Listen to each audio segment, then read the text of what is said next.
చిత్తూరు జిల్లా పొంగనూరులో పోలీసులు mob operation నిర్వహించారు. ఎన్నికల కౌంటింగ్లో ఎలాంటి అవాంఛనీయ సంఘటనలు చోటు చేసుకోకుండా ముందస్తు చర్యలు తీసుకున్నారు. ఇందులో భాగంగా మాక్ డ్రిల్ నిర్వహించారు.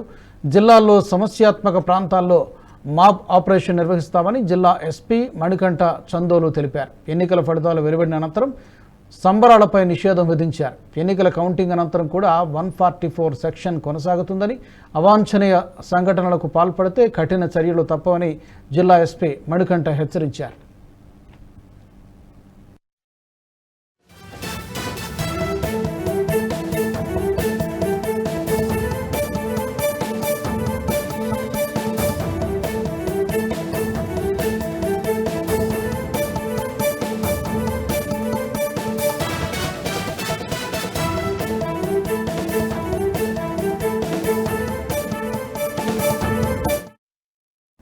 ఈ వీడియో మీకు నచ్చినట్టయితే లైక్ చేయండి, 10 మందికి షేర్ చేయండి. అలాగే కామెంట్ల రూపంలో మీ అభిప్రాయాలను మాతో పంచుకోండి. Nationalist hub group of channels ను సబ్స్క్రైబ్ చేసుకుని తెలుగునాట జాతీయవాద జర్నలిజాన్ని ప్రోత్సహించండి. ఈ వీడియో కింద ఉన్న బెల్ ఐకాన్ పై క్లిక్ చేయడం మర్చిపోవద్దు.